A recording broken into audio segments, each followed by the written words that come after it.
Hey friends, we are on day 32 of our Seeing and Saying devotional. We've been fasting and praying, and we've completed the whole month of Jan, 31 days. And what a joy it is if you calculate 1/10 of 365 days, just to think if we're giving God our tithe in terms of the days, it turns out to be 36.5, which is basically roughly approximately 40 days. So technically, this year, we were actually offering God the first fruit of your time. And what a joy it is. Congratulations to everybody that has been fasting. And we are in week 5 of our Seeing and Saying devotional, and we've been praying this whole week for the church. Today we want to talk about revival, and our prayer and declaration today is going to be for revival. Tonight when we meet at 9:30 p.m., we're going to be declaring and speaking a revival in the church and among the nations. What a joy it is when God shows himself, and when we cry out to him, when God's people cry out to God, he shows up. I always think about it like this: God is on his throne, and even if he comes one God millimeter forward, there'll be revival in the world. And if he goes one God millimeter backward, there'll be chaos, and demons will just wreak havoc in the world. So it is our joy that in 2025, as we're moving into darker days and closer towards the end time signs, that we really need to believe God for revival. Israel is getting ready to build its third temple. If you see history and if you check out all that's happening there, the red heifers are getting ready to be slaughtered or sacrificed. And there are a lot of interesting things that are happening on the global platform. And in this time, we need to pray for a great revival and a great move of God. Now, when revival is missing, then the church goes completely disoriented. People are focused on programs and more on activities and more gossips and more competition, and the church becomes like a business. But when revival happens, then people really seek God.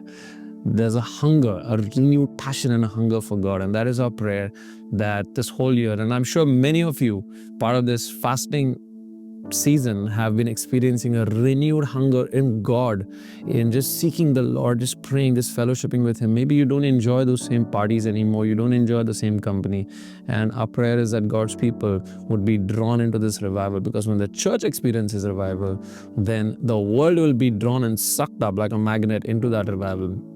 That's the first thing, hunger for God. Second thing is more passion for evangelism and missions.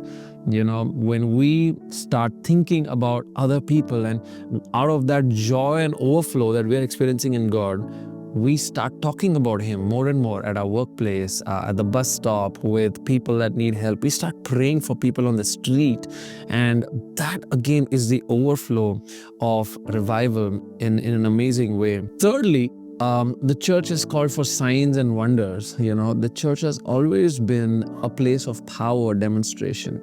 Power is not just meant to be with the dark world and with witches and with people who do witchcraft and things like that.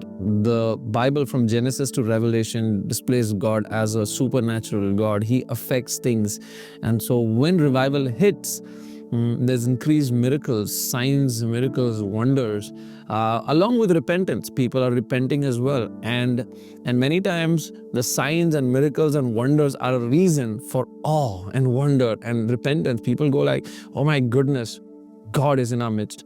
So we're praying that as this happens, that the church would experience more miracles, signs and wonders. It's just a natural product of our revival. And lastly, we want to pray for more increased unity among believers. The denominational barriers fall down, and believers become super united and of one mind and one heart, and we just start loving each other and working with different denominations like never before. My dear friends, the church is getting ready for its greatest revival. I don't know about you, but I hear it in the spirit.